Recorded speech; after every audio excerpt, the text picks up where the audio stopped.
धीरे बोलो कोई सुन ना ले। ये बात हम सबके कानों में पड़ी होगी और हमारे मुंह से भी निकली होगी, लेकिन सोचने की बात यह है कि ये वाक्य कब कब हमारे मुंह से निकलता है और कब कब हमारे कानों में पड़ता है, क्योंकि ऐसे कम ही गुप्त राज होते हैं जो हम दूसरों के कानों में पड़ने नहीं देना चाहते। अक्सर परिवार में अशांति का कारण हम स्वयं ही होते हैं। हम इस बात को देख पाए या भले ना देख पाए, पर यह असल सत्य है, क्योंकि जाने अनजाने मूर्खतावश हम खुद ही अपनी वो बातें दूसरों को बता देते हैं जो हमें कभी नहीं बतानी चाहिए, और वही बातें जो जाने अनजाने में हमने किसी दूसरे के सामने बता दी थी, वही हमारे दुख का कारण बन जाता है, वही हमारे झगड़े का कारण बन जाता है। और फिर बाद में हमें पछतावा होता है कि मुझे ये बात किसी को बतानी नहीं चाहिए थी, मेरी ही गलती हुई कि मैंने जाने अनजाने में ये बात सभी को बता दी। इसीलिए आज की ये जो बौद्ध कहानी मैं आपको सुनाने वाला हूं, उसे सुनने के बाद आपको 7 ऐसी बातें पता चलेगी जो आपको कभी किसी को नहीं बतानी। ये जो 7 बातें हैं जो आपको किसी को नहीं बतानी, क्यों नहीं बतानी, इसके पीछे का तर्क भी मैं आपको दूंगा। और इन 7 बातों के अलावा अगर आपको लगता है कि कोई बात ऐसी है जो मुझसे छूट गई या मैं नहीं बता पाया, तो कमेंट सेक्शन में जरूर बताना। इससे पहले कि आप इस बौद्ध कहानी में खो जाए, इस चैनल को सब्सक्राइब जरूर कर लें। तो चलिए कहानी शुरू करते हैं। एक समय की बात है, एक नगर में रामू नाम का एक युवक रहता था। वो युवक बहुत गरीब था, कुछ पैसा नहीं था उसके पास। 2 वक्त की दाल रोटी भी बड़ी मुश्किल से उसको नसीब होती थी। किसी काम की तलाश में दिन रात खोज करने पर भी उसे कोई काम नहीं मिल रहा था। फिर एक दिन उसने अपनी पत्नी के सामने अपनी सारी समस्या बता दी। उसने अपनी पत्नी को कहा कि मैं जिस जगह भी काम मांगने के लिए जाता हूं, तो हर कोई मुझे यह कहकर काम नहीं देता कि हमारे यहां काम की जरूरत नहीं है। मैं काम की तलाश कर करके थक चुका हूं। मुझे समझ नहीं आता कि मैं तुम लोगों का पेट कैसे भरूंगा, अपने बच्चों को कैसे पालूंगा, और ये चिंता मुझे दिन रात खाए जा रही है। यह सुनकर उसकी पत्नी ने कुछ सोचकर कहा कि तुम एक आदमी के पास सिर्फ एक बार ही काम मांगने के लिए जाते हो, और जब वो काम नहीं देता तो तुम दोबारा उसके पास जाते तक नहीं हो। अगर तुम्हें उनसे काम लेना है तो तुम्हें हमदर्दी जतानी होगी, तुम्हें उनसे हमदर्दी हासिल करनी होगी, अपनी गरीबी दिखानी होगी, ताकि वो लोग तुम्हारी मजबूरी समझकर तुम्हें काम पर रख लें। इसलिए शर्म मत करो, उन्हें अपनी मजबूरी बताओ, अपनी गरीबी बताओ, और इसी उपाय से तुम काम पा सकते हो। ये बात रामू की मस्तिष्क में बैठ गई, और अगले दिन काम मांगने के लिए वो उसी सेठ के पास जा पहुंचा जहां पर वो पिछले दिन काम मांगने के लिए गया था। लेकिन इस बार उसने हाथ जोड़कर उस सेठ से प्रार्थना की, उससे विनती की कि वो बहुत गरीब है और उसे काम की बहुत आवश्यकता है। वो जो कुछ भी उसे देंगे वो उसमें संतुष्ट हो जाएगा, पर कृपया करके मुझे अपने यहां काम पर रख ले। उसकी ये हालत देखकर उस सेठ ने उसे अपने यहां काम पर रख लिया। वो रोज वहां पर काम पर जाने लगा। अंदर ही अंदर वो खुश तो था कि उसे काम तो मिला, लेकिन उसे वेतन दूसरे लोगों से कम मिलता था। वही काम जो दूसरे लोग कर रहे थे, उन्हें ज्यादा वेतन मिल रहा था और इसे कम वेतन मिल रहा था। जब इस बारे में उसने अपने सेठ से कहा, तो सेठ ने कहा कि देखो भाई, तुम्हें काम की जरूरत थी, मैंने तुम्हें काम दिया, मेरा धन्यवाद करने की बजाय तुम मुझसे शिकायत कर रहे हो। यह कैसी बलवंत साहत है। यह सुनकर रामू वहीं पर चुप हो गया। बात कहीं ना कहीं सत्य थी, सच थी।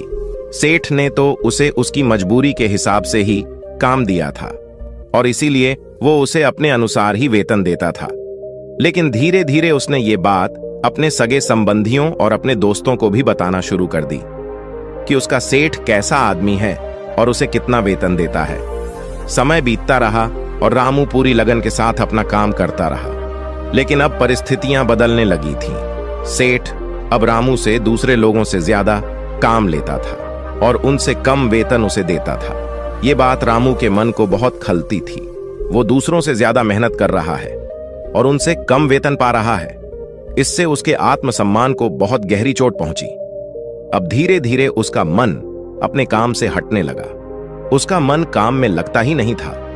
जाहिर सी बात है कि ऐसी जगह किसका मन लगेगा जहां आदमी को अपने आत्मसम्मान के साथ समझौता करना पड़े। इसीलिए जल्द ही उसने अपना काम छोड़ दिया और वो घर पर आकर खाली बैठ गया। अब उसके पास घर का खर्चा चलाने के लिए भी पैसे नहीं बचे थे। इसीलिए उसने अपने सगे संबंधियों और अपने दोस्तों से सहायता मांगने शुरू की। लेकिन उसके दोस्त उसके सामने तो उसे दया का पात्र समझते थे, उसे दिलासा देते थे, लेकिन पीछे से उसका मजाक उड़ाते थे। वो कहते कि कितना बेवकूफ है, सेठ ने इतना काम लिया और बेचारे को पैसे भी नहीं दिए। अरे हम इसको पैसे दे दे तो ये कल हमारा भी पैसा नहीं वापस कर पाएगा, इसकी ऐसी हालत है, काम तो इसके पास कुछ है नहीं, पैसा कहां से लाकर देगा। और इसी वजह से रामू की हालत दिन पे दिन खराब होती जा रही थी। अब वो दिन रात तनाव में रहने लगा था। वही दोस्त, वही सगी संबंधी जो उसके अपने होने का दिखावा करते थे, वो उसे दया का पात्र समझ रहे थे। उन्हें उसके ऊपर तरस आ रहा था। सब लोग आकर उसे ज्ञान तो बहुत देते थे, लेकिन कोई सहायता नहीं करता था। और अक्सर ऐसा ही होता है, ज्ञान देने वाले तो बहुत मिल जाते हैं, लेकिन मदद करने वाले, उंगली पकड़कर, हाथ पकड़कर आगे चलाने वाले कितने लोग मिलते हैं। फिर एक दिन उसे पता चला कि पड़ोस वाली गांव में एक बौद्ध भिक्षु आया हुआ है जो बहुत ही ज्ञानी है। रामू इतना तनाव में था कि उसे कोई रास्ता नजर ही नहीं आ रहा था। इसीलिए जाने अनजाने वो उस बौद्ध भिक्षु के पास पहुंच जाता है। वहां पहुंचकर वो सीधे उनके पैरों में गिरकर रोने लग जाता है। वो रोते रोते उन्हें अपनी सारी परिस्थिति बताता है। उसे बताता है कि किस तरह उसके सेठ ने उसका फायदा उठाया और उसके सगे संबंधी उसके साथ कैसा व्यवहार रखते हैं। सारी बातें सुनकर बौद्ध भिक्षु ने उसे चुप कराते हुए कहा कि भंते, ये सारी समस्याएं तुम्हारी बुद्धिहीनता, तुम्हारी मूर्खता के कारण उत्पन्न हुई है। अगर तुम्हारे अंदर विवेक होता तो इनमें से एक भी समस्या तुम्हारा चित्त को दुखी नहीं कर सकता था। लेकिन तुमने अपने अविवेक के कारण, अपनी मूर्खता के कारण खुद ही अपने रास्ते में कांटे बिछा दिए। परंतु आज मैं तुम्हें 7 ऐसी बातें बताने जा रहा हूं जो भूल कर भी किसी को मत बताना। और इन बातों का अनुसरण करते हुए तुम बाहर से मिलने वाले दुखों को तो दूर कर ही सकते हो जो बेवजह दुनिया की वजह से तुम्हारे अंदर पनपते हैं। पहली बात जो किसी को नहीं बतानी चाहिए वो है अपनी मजबूरी। अपनी मजबूरी का दिखावा करके दूसरों का दया पात्र बनाकर उनकी सहायता लेने की गलती कभी मत करना। हो सकता है कि आज वो तुम्हारी मजबूरी देखकर तुम्हारी सहायता कर दे, लेकिन कल वो तुम्हारा फायदा उठाने से भी नहीं चुकेगा।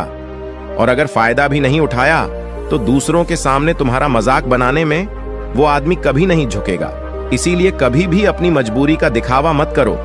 अगर घर में 2 रोटी है, सूखी रोटी है, तो वहीं खाकर सो जाओ, लेकिन दूसरों को इसके बारे में भनक तक नहीं लगनी चाहिए। जरा आप खुद सोचो, मजबूरी बताने का क्या प्रयोजन होता है एक इंसान का? या तो वो दूसरों से सहानुभूति हासिल करना चाहता है या उनसे कोई आर्थिक मदद चाहता है। लेकिन अगर दोनों ही परिस्थितियां आप देखें तो दूसरा आदमी आपका फायदा उठाने से नहीं चुकेगा। और अगर वो फायदा नहीं भी उठाएगा तो अपनी नजर में तो वो आपको मूर्ख ही समझेगा, बेवकूफ समझेगा और दूसरों के सामने आपका मजाक तो जरूर बनाएगा। इसीलिए अपनी मजबूरी के बारे में कभी किसी को मत बताना। दूसरी बात जो किसी को भी नहीं बतानी चाहिए वो है अपनी अतीत की गलतियां और भविष्य की रणनीतियां। जरा सोचो कि अगर हम अपने अतीत की गलतियां किसी दूसरे को बताते हैं तो उसका क्या प्रभाव होगा? वो गलतियां ठीक तो नहीं की जा सकती, जाहिर है, तो उन्हें बताने का क्या प्रयोजन रह जाता है? आप अपने अंधेरे पक्ष को खुद दुनिया के सामने बता रहे हो, खुद अपनी गलतियां दूसरों के सामने बता रहे हो। इससे उस आदमी की नजर में आपका एक चरित्र घटित हो जाएगा और वो भविष्य में हमेशा आपको उसी नजरिए से देखेगा। इसीलिए किसी भी आदमी की नजर में अपना चरित्र गठित मत होने दो। और जरा सोचो कि आप व्यर्थ में ही अपने भविष्य की रणनीतियां दूसरों के सामने बता रहे हो। जो लोग आपके काम का हिस्सा ही नहीं है, उनके सामने अपने भविष्य की रणनीतियां, अपनी डींगे हाँकने का क्या फायदा? वो लोग आपकी सहायता तो नहीं करेंगे, लेकिन आपकी भविष्य की रणनीतियों में बाधा जरूर बन सकते हैं। आप खुद अपनी विवेक का इस्तेमाल करिए और सोचिए कि आपके साथ भी ऐसा हुआ है कि आपने अपनी भविष्य की रणनीति किसी को बताई हो और वो कामयाब ही ना हुई हो। जरूर हुआ होगा, जरा गौर से सोचिए। तीसरी बात जो किसी को नहीं बतानी चाहिए वो है अपने घर की बातें, जो भी हमारे घर के अंदर आपस में बातचीत होती है, हमारे माँ बाप के साथ, हमारी पत्नी के साथ, हमारे बच्चों के साथ, वो बातें परिवार तक ही सीमित रहनी चाहिए। अगर आप इन बातों का दूसरों के सामने ढिंढोरा पीटते हो तो दूसरों को आपके घर में घुसने का एक मौका मिल जाता है और वो इसका फायदा उठाने से कभी नहीं चूकेंगे। वो आपके परिवार के सदस्यों को आपसे दूर लेकर जाने की कोशिश करेंगे। अक्सर ऐसा होता है, हम समाज में देखते हैं कि हम अपने घर के झगड़ों को कम करने के लिए उन झगड़ों को अपने पड़ोसियों और दूसरे सगे संबंधियों को देते हैं, लेकिन इससे आपको सहायता कभी नहीं मिली होगी, बल्कि आपके घर की लड़ाई झगड़े और ज्यादा बढ़ गए होंगे। और वो जाहिर है, वो बढ़ेंगे अगर आप अपने माँ बाप की बात दूसरों को बताएंगे तो आपकी माँ बाप को बुरा लगेगा। यही कि हमारा बेटा हमसे बताएं बगैर दूसरों को ये बातें बता रहा है, इसीलिए अपने घर की बातें और अपने घर की लड़ाई झगड़े किसी के सामने मत बताना। अगली बात जो मैं आपको बताने जा रहा हूं, जो किसी को नहीं बताने चाहिए, वो सुनने पर बहुत अजीब लग सकती है, लेकिन उसका सत्य भी मैं आपको एक तर्क के माध्यम से दूंगा। मैं कहता हूं कि अपनी आमदनी किसी को मत बताना। अब अपनी आमदनी ना बताने के पीछे क्या प्रयोजन हो सकता है? जरा सोचिए कि आप अपनी आमदनी अपने दोस्तों को बता देते हैं, तो जब आपके दोस्तों को जरूरत पड़ेगी तो वो सिर्फ आपको ही याद करेंगे, क्योंकि उनको पता है कि अगर आपकी आमदनी ज्यादा अच्छी है तो आप ही उनकी मदद कर सकते हैं, और इसीलिए ज्यादा लोग आपसे सहायता मांगेंगे। और जब आप उनकी सहायता नहीं करेंगे तो वो सोचेंगे कि इस आदमी के पास पैसे हैं, मेरी सहायता कर सकते हैं, लेकिन ये सहायता कर नहीं रहा है, और इसीलिए आपकी आमदनी आप दोनों दोस्तों के बीच एक झगड़े का कारण हो सकती है। कम आमदनी होगी तो लोग मजाक उड़ाएंगे, और ज्यादा होगी तो सहायता मांगेंगे, तो अपनी आमदनी बताने का कोई प्रयोजन नहीं है। अगली बात जो मैं आपको बताने वाला हूं, उसे अपनी घाट बांध लेना और किसी को ये बात मत बताना। अपनी कमजोरी और अपनी ताकत अक्सर इंसान को पता नहीं होता है कि उसकी कमजोरी या उसकी ताकत क्या है, लेकिन अगर आपको अपनी कमजोरी और अपनी ताकत पता है तो पहली बात तो आप बहुत ही बुद्धिमान आदमी हैं, और दूसरी बात कि आपको ये बातें किसी से साझा नहीं करनी है, क्योंकि अगर आपकी कमजोरियां दूसरों को पता चल गई तो वो आपकी कमजोरियों का फायदा उठाएंगे, और अगर आपकी ताकत पता चल गई तो वही ताकत आपकी कमजोरी बन जाएगी, क्योंकि वो ताकत दूसरे आदमी को पता है और वो ताकत की खाट भी ढूंढ ही लेगा। अपनी कमजोरी और अपनी ताकत अपनी पत्नी या अपने पति को भी नहीं बतानी चाहिए, क्योंकि इसके बाद आपको घर में उनसे हमेशा दब के रहना पड़ेगा। अगली बात जो किसी को नहीं बताने चाहिए वो है अपने मित्र और अपने शत्रु। आप अपने मित्रों के बारे में अगर दूसरे लोगों को बताएंगे तो वो आपके मित्रों के साथ अपनी घनिष्ठता बनाकर आपको धोखा दिलवा सकते हैं, आपके गहरे मित्रों को आपसे दूर करने का प्रयास कर सकते हैं। अक्सर आम आदमी ऐसा नहीं करता, लेकिन आपके दुश्मन ऐसा करने की कोशिश कर सकते हैं। और दूसरी तरफ आपके शत्रु का भी किसी को नहीं पता लगना चाहिए, क्योंकि आज जो आपका मित्र है, अगर कल वो आपका दुश्मन हो गया तो वो आपके दुश्मन के साथ ही मिलकर आपको परास्त कर सकता है, आपको धोखा दे सकता है। इसीलिए अपने सबसे अच्छे दोस्तों को भी अपने दुश्मन के बारे में कभी मत बताना।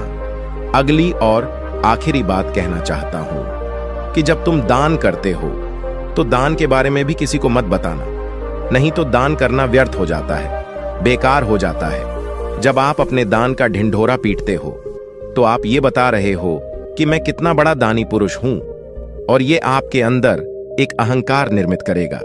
इसीलिए दान गुप्त रूप से किया जाए उतना ही अच्छा होता है, उतना ही फलदायी होता है। जब आपका बायां हाथ दान कर रहा हो तो दाएं हाथ को भी ना पता चले कि बायां हाथ दान कर रहा है। ये 7 बातें जो बौद्ध भिक्षु ने रामू को बताई, इनमें संसार के सभी सिद्धांत छिपे हुए हैं। इन बातों का अनुसरण करते हुए आप अपने घर में सुख शांति बना सकते हैं और घर के झगड़े हमेशा के लिए दूर कर सकते हैं। आप इन बातों के बारे में अपने विवेक से भी सोचेंगे तो आपको ये बातें सच मालूम पड़ेंगे। और हमारा कहानी सुनाने का मकसद यही है कि आपका विवेक जागृत हो। आप खुद उन बातों के बारे में सोचें जो हम आपको बता रहे हैं, और अगर हम गलत हैं तो आप कमेंट सेक्शन में वो बात जरूर बताएं जिस पर हम गलत हैं। और इनके अलावा भी अगर आप कुछ जानते हैं तो उन बातों को भी कमेंट सेक्शन में जरूर डालें। तो दोस्तों, आज के वीडियो में बस इतना ही। उम्मीद है आपको यह वीडियो पसंद आई होगी। अगर पसंद आई होगी तो वीडियो को एक लाइक करना मत भूलिएगा।